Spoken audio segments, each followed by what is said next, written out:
সবাইকে আন্তরিক শুভেচ্ছা। আশা করি আপনারা সকলেই ভালো আছেন। এই মুহূর্তে আমরা সুপ্রিম কোর্ট থেকে যে রায়ের কথাটা শুনতে পাচ্ছি, আপনারা হয়তো ইতিমধ্যে অনেকেই অবগত হয়েছেন যে নবম দশম একাদশ দ্বাদশ গ্রুপ সিডি এর যে পুরো প্যানেলটা ছিল প্রায় 26,000-এর মতো চাকরি প্রার্থী, তাদের প্যানেল কিন্তু বাতিল করে দিল মহামান্য সুপ্রিম কোর্ট। কেননা ইতিমধ্যে আপনারা জানেন যে দুর্নীতির দায়ে কেস হয়েছিল মহামান্য কলকাতা হাইকোর্টে, এবং মহামান্য কলকাতা হাইকোর্ট গত বছরের এপ্রিলের দিকে এই যে 26,000 চাকরি প্রার্থীদের প্যানেলটা বাতিল করেছিল, সেই রায়কেই বহাল রেখেছে সুপ্রিম কোর্ট।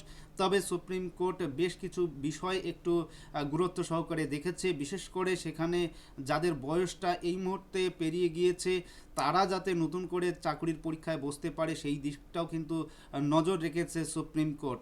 সুপ্রিম কোর্ট বিচার বিবেচনা করেছে যে এতটাই সেখানে দুর্নীতি হয়েছে, যোগ্য অযোগ্য বাছাই করা মোটেও সম্ভব হয়নি, এবং সেই কারণেই কিন্তু সুপ্রিম কোর্ট আজকে এই ধরনের রায় দিতে বাধ্য হয়েছে বলে অনেকেই মনে করছেন।